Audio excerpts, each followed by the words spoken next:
قال المؤلف رحمه الله ونفعنا بعلومه في الدارين. Ito, mas klaro ito. Ha? Wala na yung okay. Ganun ka yung kata? Ha? Ganun ka ulit. Ha? Ikaw ang mga ano, naintindihan mo ulit. Ano sabi mo? Ha?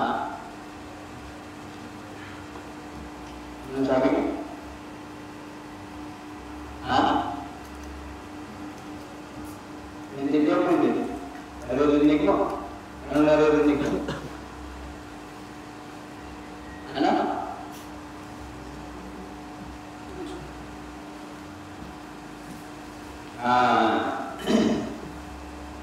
Sinabi niya dito na yung ilmo hilati sa dalawa. Una, tasawur. Pangalawa, tasdik. Alam na natin kung ano ang tasawur. Kapag tasawur, sa Tagalog, paglalarawan. Pero huwag mong panghawakan yung kahulugan niya. Bago ito kapatid, huwag mong panghawakan yung kahulugan ng tasawur na paglalarawan. Halimbawa, pag nakita mo yung electric fan, at tinitignan mo siya, ayun siya na electric fan na nilalarawan mo siya sa sarili. Yun ang tinatawag ng tasawur. Ayun. Pero dito, sabi niya na idraku haqa'iqil mufradat. Yun yung maintindihan mo, yung katotohanan al-mufradati ng mga mufradat. Yung mufradat ng mga salita. Maintindihan mo, maunawaan mo yung katotohanan o kaya realidad ng mga mufradat. Min ghayri ta'arrudin na hindi sisirip li-isbat shay'in laha na italaga yung bagay sa kanya. Italaga ang isang bagay sa kanya. Halimbawa ng bagay na yung doon sa sinasabi mo, matigas ang niyo. Halimbawa nyo. Ngayon, na yung kung ang pag-aaralan mo lang ay yung niyo, gagawin lang, niyo. Na alam mo na ano ang niyo, para sa sarili mo, naiintindihan mo kung ano ang niyo. Ngayon, kapag sinabi mo, matigas ang niyo, na yun yung tinatawag na inisbat mo, itinalaga mo, yung salitang matigas, doon sa niyo. Yun ang tinatawag na isbato, shay'in. Dito, sa tasawur na ito, hindi ang tinatalakay dito ay yung italaga mo yung tigas doon sa salitang niyo. Ibig sabihin ngayon, pag sinabing tasawur, hanggang pagkalas sa niyo. Ang isa pang halimbawa, sasabihin mo, dumating si Zayd. Ngayon, kapag ang pinag-uusapan natin ay tasawur, alisin mo na sa isip mo yung dumating. Yung ja'a, alisin mo na sa isip mo. Ang isipin mo lang si Zayd. Dahil yung pag-iisip mo kay Zayd na ang tawag doon, tasawur. Ano ito? Walang dala si Zayd. No. Tapos sinabi mo yung walang dala si Zayd na hindi lang tinatalakay doon ay yung dala ni Zayd. No. Ngayon, ang tinatalakay ay si Zayd. Yun ang tinatawag walang i-ani. O di kaya itanggi, itanggi yung bagay, yan yung tigas ng niyo. Ayun, matigas ang niyo, o kaya sabi mo hindi matigas ang niyo. Ayun. So yung salita na yun, hindi yun ang gusto natin. Ang gusto lang natin niyo. Kasi siyempre, unang-unang, kikilalanin mo muna. Kasi kahit masabihin sa'yo, matigas o malambot, hindi mo maintindihan. Ayun, bakit? Kasi hindi mo kilala eh. Yung ka, hindi mo alam. Ayun, utosan ka ng page, kaya hindi mo alam. Utosan ka ng bell pepper, hindi mo kilala. Lawak ba? Sa tipulay, hindi mo alam. Tingnan mo naman pag sinabi sa iyo yung isang tao na hindi mo kilala. Paano mo may lalarawan kung mataba ka o bayat ba? Ayun. Hindi mo masabi na hindi ka makapagtalaga na yung lalaki na sinabi sa iyo mataba kasi hindi mo nakita. Ayun. Ngayon, kasama sa iyo mo, yung pag-aaralan mo, kikilalanin mo yung mukrada, yung isa-isa ng mga bagay. Katulad ng matigas.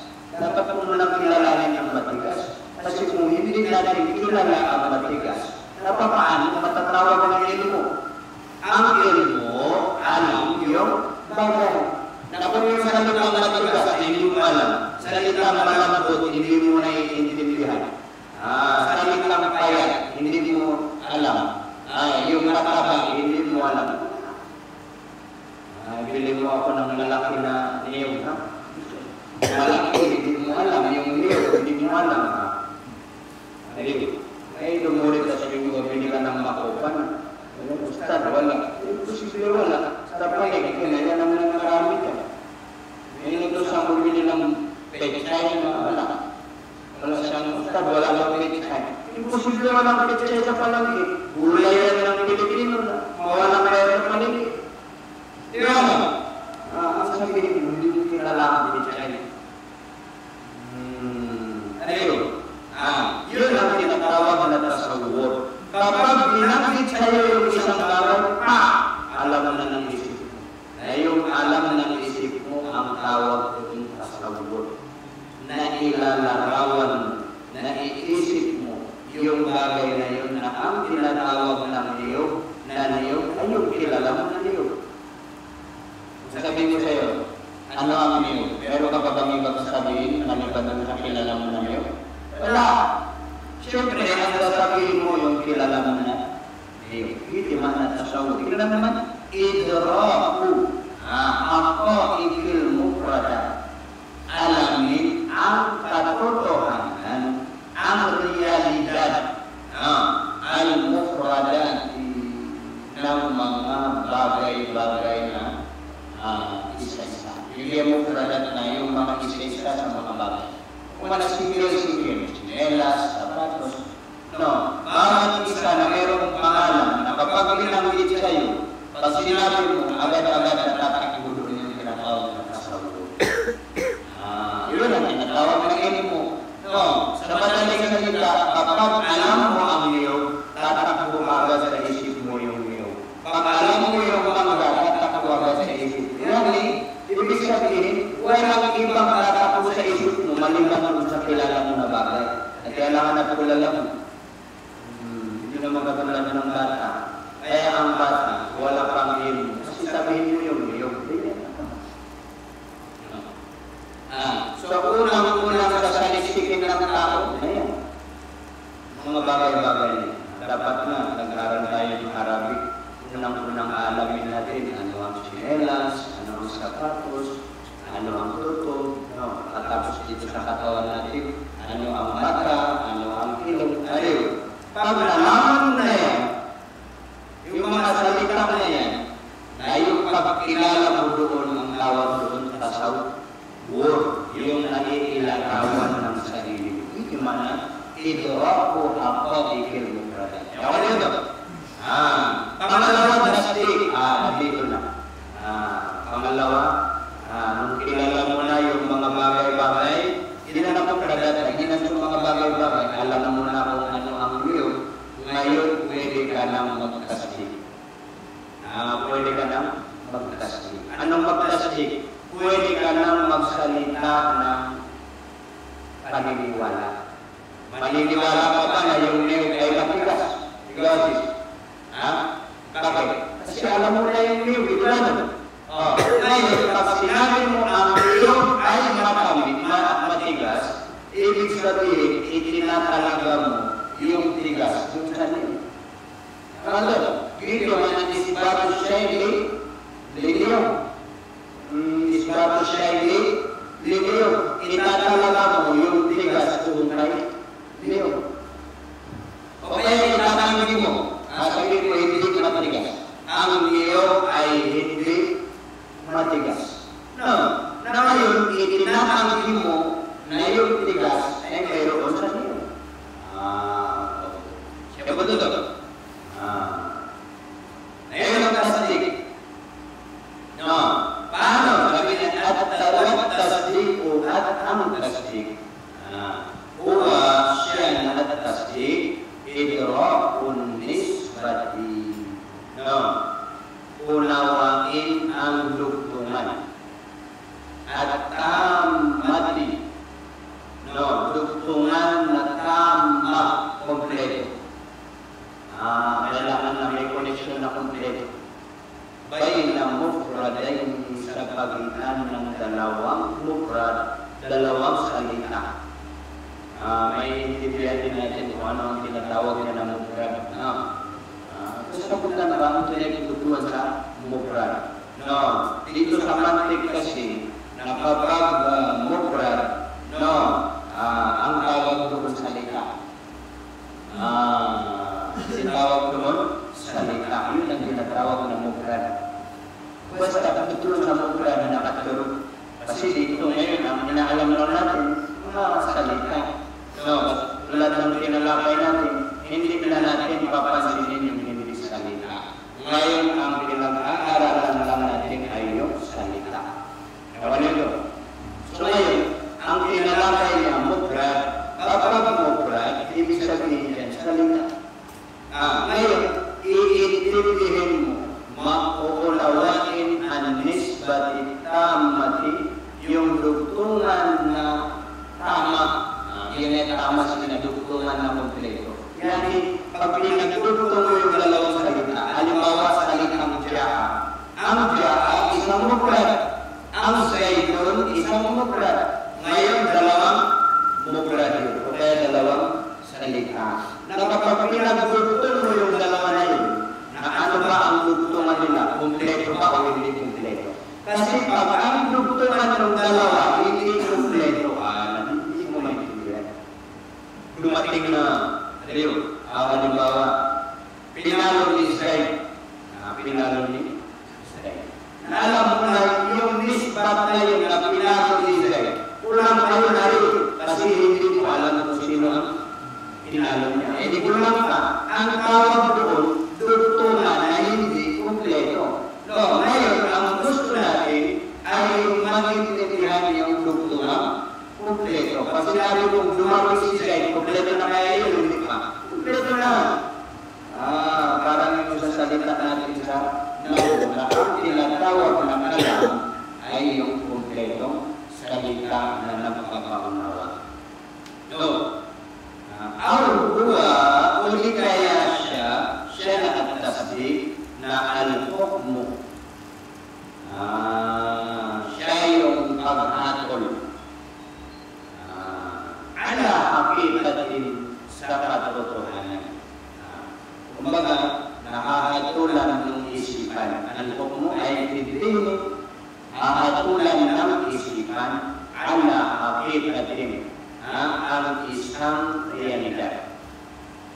Hahatulan mo yung isang realidad. Ano ang isang realidad? Ginawa na hakika na basta ini o kaya salita ito sa isang bagay. Hakika. Hakika. Neo. Na yung neo mo hakika yun. Yan. Nasabi niya, hatulan mo yung isang bagay. Kung pinang siya hakika na bagay.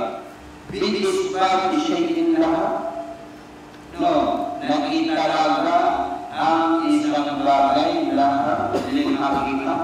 Aw nafihanha.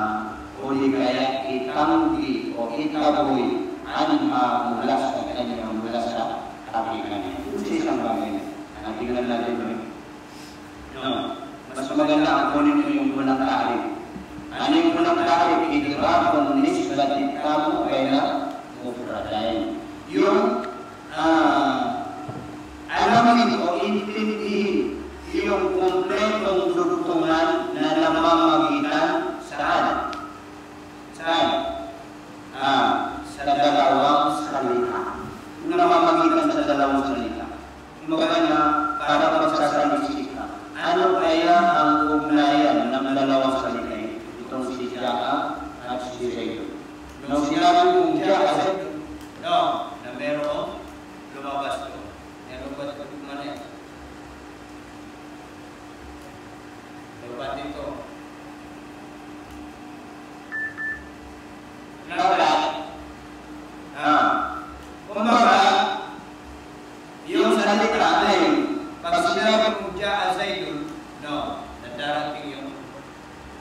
Ano yun? Darating sa isipan mo na mayroong ugnayan sa dalawa na yun. Na anong gusto mong sabihin? Dumating, no? Na gusto mong italaga na talagang dumating si Jose. Dahil doon sa pinagdugtong na dalawang salita. Ano yun? Pag sinabi mong kumain na ako, anong sinasabi mo? Anong sinasabi mo? Tapos na. Yung pagkain kahit hindi na itabi sa akin, tapos na ako. Ano yun? Pag-uwi mo ng bahay, sabihin mo, naligo na ako. Ano yun? Wala nang magsasabi sa'yo, maligo ka, ang baho mo, wala na. Inaligo ka na eh. No. Inunahan mo na yung tao. Hindi pa nagsabi yung nanay mo, maligo ka. No, sabi mo, naligo na ako. No. Anong ibig sabihin nun? Ibig sabihin, na kapag sinabi mong naligo ako, na itatanggi mo yung sasabihin ng tao na hindi ka ba naligo. O kaya sasabihin mo na gusto mong itanggi na yung sasabihin ng tao na ang baho mo. Kasi naligo ka. Ano yun? Na kahit na yun na, kahit hindi totoo yung sinasabi mo, na gusto mo nang itakwil yung salita ng Diyos.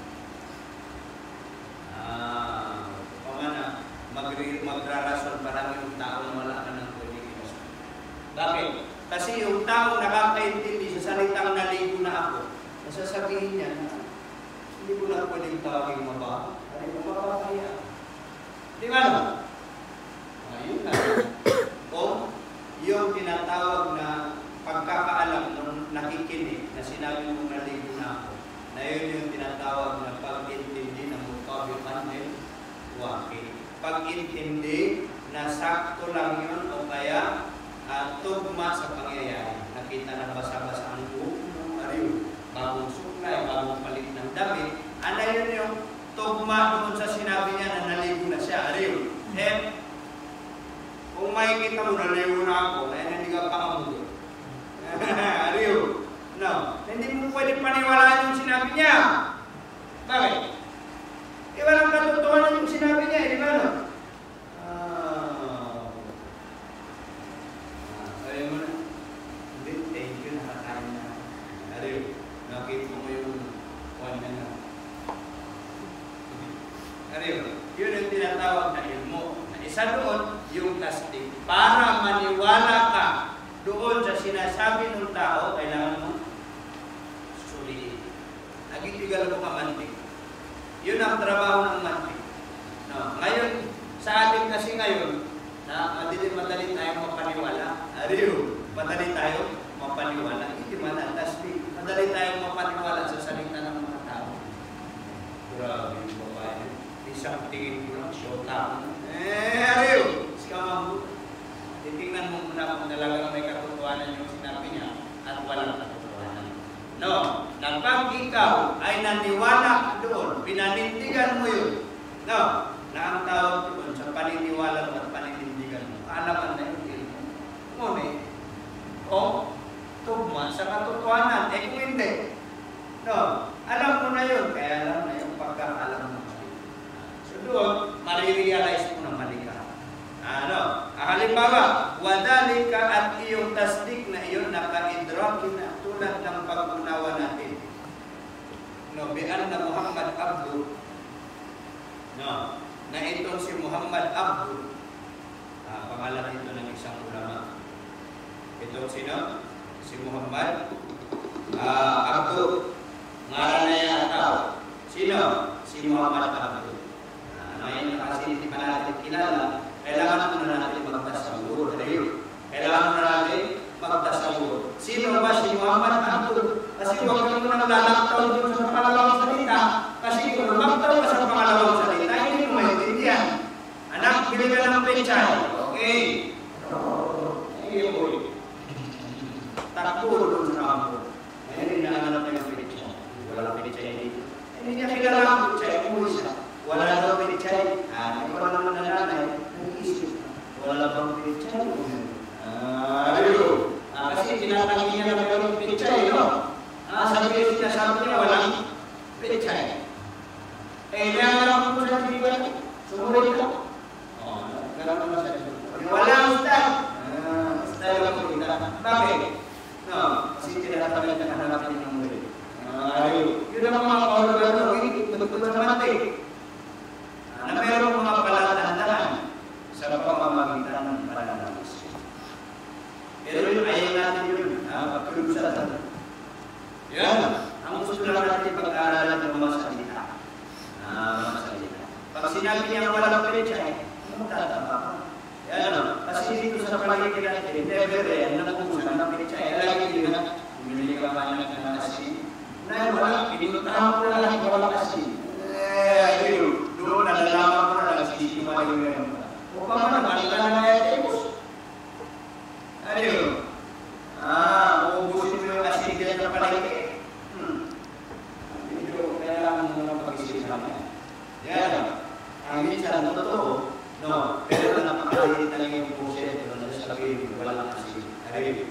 Ang kadalasan, may asin. Baka hindi pa umabot sa kalahati ng puset ito.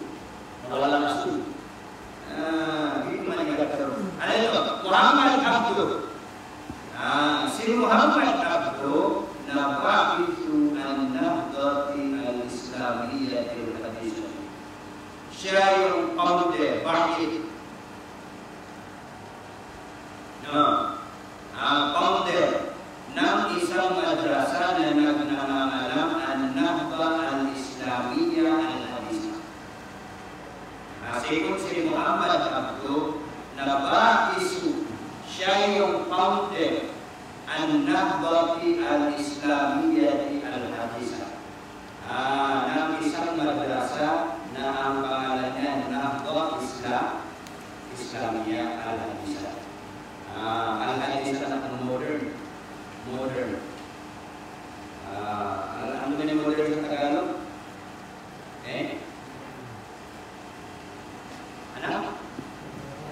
Moderno. Moderno ng madrasa. Moderno school na yun. Yun na.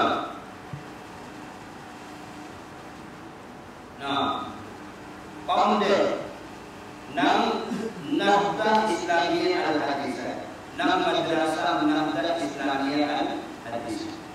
So ngayon, pag sinabi mo na si Muhammad Abdo ang founder, naiintindihan mo na yun, tinatalaga. Pag sinabi mo hindi siya, sabihin, tinatalaga. Ayun, ayaw ko study na nakakalimutin pa nakatulog. Si Muhammad Abdo ay founder. Si Muhammad Abdo hindi founder. Pag sinabi niya si Muhammad Abdo ang founder, ayaw. Tapos naniwala ka, patulad kanina, sabi niya, may kutsay, niwala ka, okay. Pag hindi ka naniwala, okay. Yun ang ilmo. Ayaw. Yun ang ilmo. Ang ilmo, yun ang ilmo, yung naniwala ka o hindi, labi lang, at tawag ng ilmo o kaya kalaman. Ewan yun? Naniwala ka o kaya hindi ka naniwala, hindi tutulungan na lang ilmo. Ngayon, yung tasdik na yun, yung paniniwala na yun, kapag sinabi sa iyo na si Muhammad Abdo ang founder ng Nahda Islamiyya al-Hadisah, ibig sabihin, kung naniniwala ka, at yun yung totoo pangyayari, na yung kaalaman mo, tama. Yung kaalaman mo, tama. Pero, kung hindi totoo na si Muhammad Abdo ang founder ng Nahda Islamiyya al-Hadisah, yung madrasa na pamuderno, ibig sabihin naman yung pagkakaalaman. Katulad nakita mo na tawag dito, alino, doon sa medyo kalayuan, nasabi mo ito ay tao. Tapos pinanindigan ko na tao talaga, pero nung lumapit ka, hindi pala tao, papunaw ka lang ng hikam. So ngayon, may alam ka, wala alam mo. Kaya lang yung pagkakaalam mo na alam mo, mali. Kaya yung ilmo mo, mali. Pero ilmo mo mali yun. Hindi niya. Bakit? Kasi nalaman mo Ayun. Paano mo nalaman? Nung lumapit ka, nalaman mo na nagkamali ka. Pwede. Pwede. Kung nalaman mo na totoo ka, kung nalaman mo na totoo ka, siraw ka. Yun yung sinasabi ko lang ilmo. Ayun. Parehas, kung tama yung hinala mo o mali yung hinala Kasi pag once na napatunayan mo na mali ka lang at inamin mo na mali ka, ibig sabihin, alam mo na mali ka. Hindi na ba? Sabi ka rin. Kasi yung, o hindi, tao ito eh. Kumiyak niya, kaya kumiyak lang na kayo at ikaw tao. Hindi, tao ito eh. May nakakita sa'yo. Dali na yan sa mandalo. Aliyo. Alam mo mandalo? Malapit sa inyo naman mandalo mo. Nagawin nyo natin. Lugar nyo ng mga kulang sa pansin. Kulang sa pansin. Aliyo.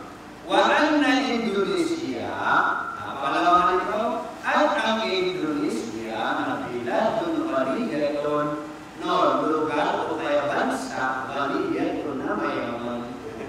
Ayaw, mayaman sa utang. Parang Pilipinas. Ayaw. Alam mo ba yung pera dyan sa Indonesia? Magkano? Piso sa atin dito. Noong nag-Indonesia, sa Estados Unidos, 2015 ba yun? No, na ang halaga ng isang ng piso sa atin, ilan sa kanila? No, 250 rupiah. Dugat sa. Eh doon kasi na pag magkapera ka doon, milyonaryo ka. Milyonaryo ka. Magkapera ka doon, yung 3,500 mo, 1 milyon na yun. Kung yun lang ang gagastusin mo doon. Eh kung sobra pa, halimbawa, turista ka, bagito-bit mo gusto na ba? Ulang pa yun.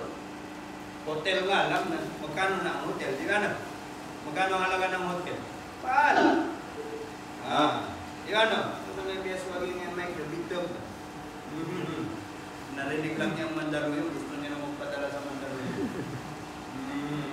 Ano yun?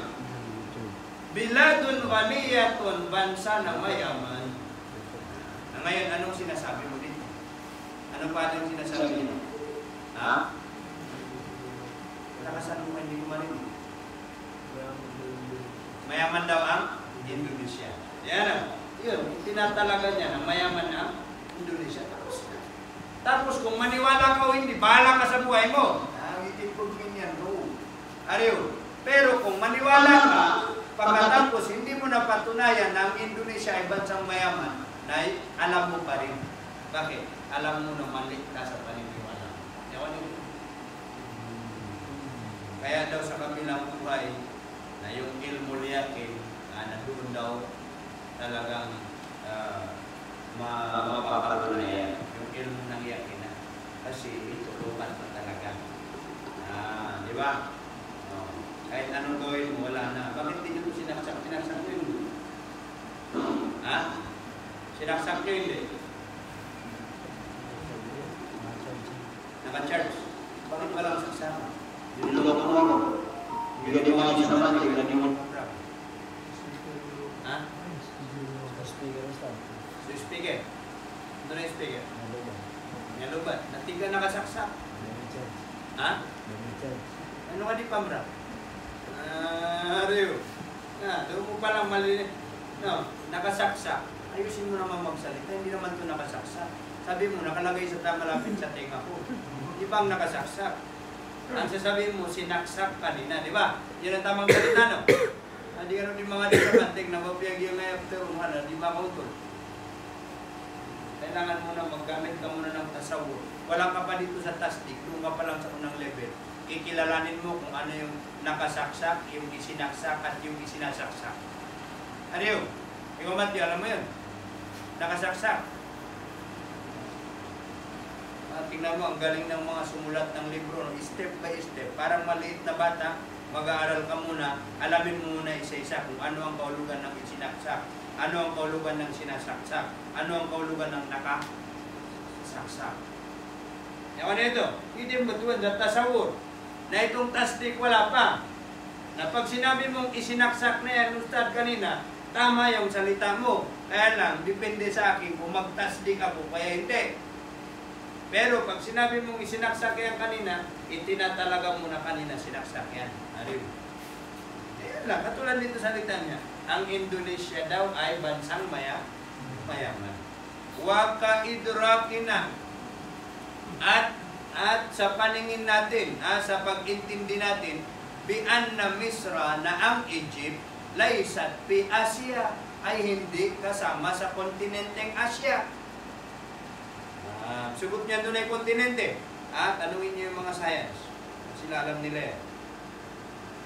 At saka yung mga historians, tanungin ninyo sila. Ano ang tinatawag na kontinente?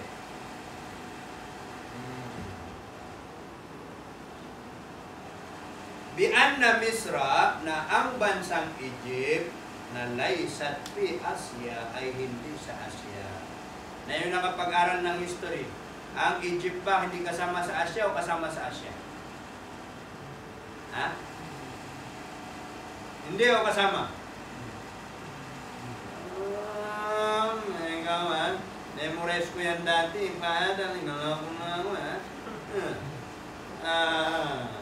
Memorize ko yan. Dati minimemorize namin sa history ang mga bansa ng Asya napapalooban ng 43. Pero nung umalis na si Ustad Mulbis High School, lumabas na, napag-alaman ni Ustad Mulbis, hindi lang pala 43. Kasi naging 49 na, kasama na ang Turkmenistan, ang Uzbekistan, mga tan-tan-tan, mga kawatan. Mapaduso to. Kaya, padanan siya puray sa Miguni.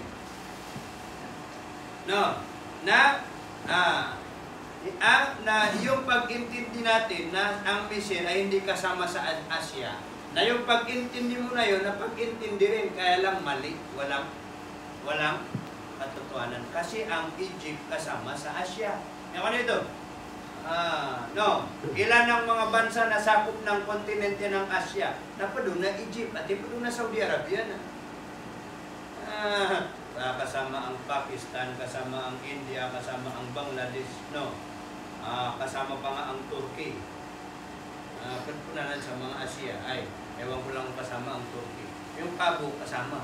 Hindi na rin. Ano na nakakain ng pabo? Ikaw, Jesse, nakakain ka ng pabo? Kilala mo anong pabo? Ibato mo sa itong cellphone, lahat na lang ganito. Nakakain ka na ng pabo, hindi? Tingnan mo. Ano? Ano yung pabo? Tunog na malaki. Magpagakal na ko nga. Wabi anna samaa, at katotohanan ang langit, laysat tahtana, ay hindi sa ibaba natin. Naniniwala kayo hindi? Saan ba ang langit? Sa baba natin o sa taas natin? Sa taas natin. Dahil doon, na yung paniniwala mo na yun, tapos tingnan mo, tulong ka. Kung talagang nasa baba natin. Ayan ang tinatawag na tasdik. Yan ito. Natulog si Zaid, naligo si Zaid, naglaba si Zaid. Ginanip butuan sa mga tasdik. Kapag tasdik, ginagamit ito sa pangungusap. Sa madaling salita, sure ka. Pag tasdik, ginagamit ito sa pangungusap. Pero pag tasawur, ginagamit ito sa tig-iisang salita. Kung alam mo ba, kilala mo ba o hindi. Nagyuto na, pagpun lang mo ito sa Wallahu a'lam. Aqsamut tasawwur wa tasbih. Bakit ang hirap naman ipaliwanag? Tuturuan niya tayo Darating din yung bibilis yan. Kailangan na maintindihan nyo ang tasdik at saka ang tasawwur mo. Na yan, na lang na ng ilmo. Siya budyo? Ay, naku. Ang hirap turuan ng malalaking bata.